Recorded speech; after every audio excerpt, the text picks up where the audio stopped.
ભાઈ ભાઈ જો આ માધવરાયના માધવપુરનો ઘેડવો હવે ચાલો મેં કહો ખાંગો થયો માથે નદીઓના નીરે સલકાણા અને ઘેડ ઝીંઝાણો અને ક્યાંયથી કાપ લઈ આવીને આ ઘેડમાં ઠાલવે અને એના ચણા ને મગ ને જામે અને એની મીઠાશ કોક અનેરી હોય.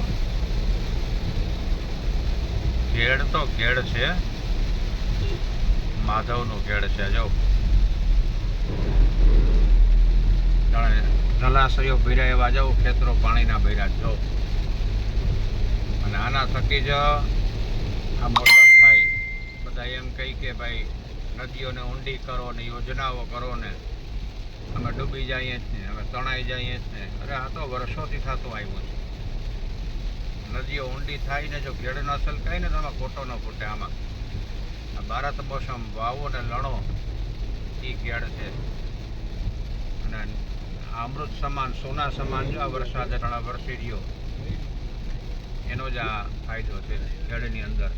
જો તો ખરા જાણે સમુદ્ર ભર્યો મીઠા પાણીના અમૃતનો, પરમાત્માની આપેલી ભેટ. એટલે તો નદીનું નામે છે મધુવંતી. મધુવંતી છલકાય ને એટલે આખા સીમ વિસ્તારમાં જાણે મધ છવાઈ ગયું હોય ને એવું મધ જેવું મીઠું પાણી આપે. અને એનાથી જ મધ જેવો મીઠો મોલ એ ચણાની મગની ગુંદરીને થાય. અને એ જો માણસ ખાય ને કદાચ મુઠ્ઠી ખાય તો ઘોડા તો રાતાજોડ થઈ જાય, પણ માણસ પણ લાલ બંબોળ થઈ જાય. એ નરવાઈ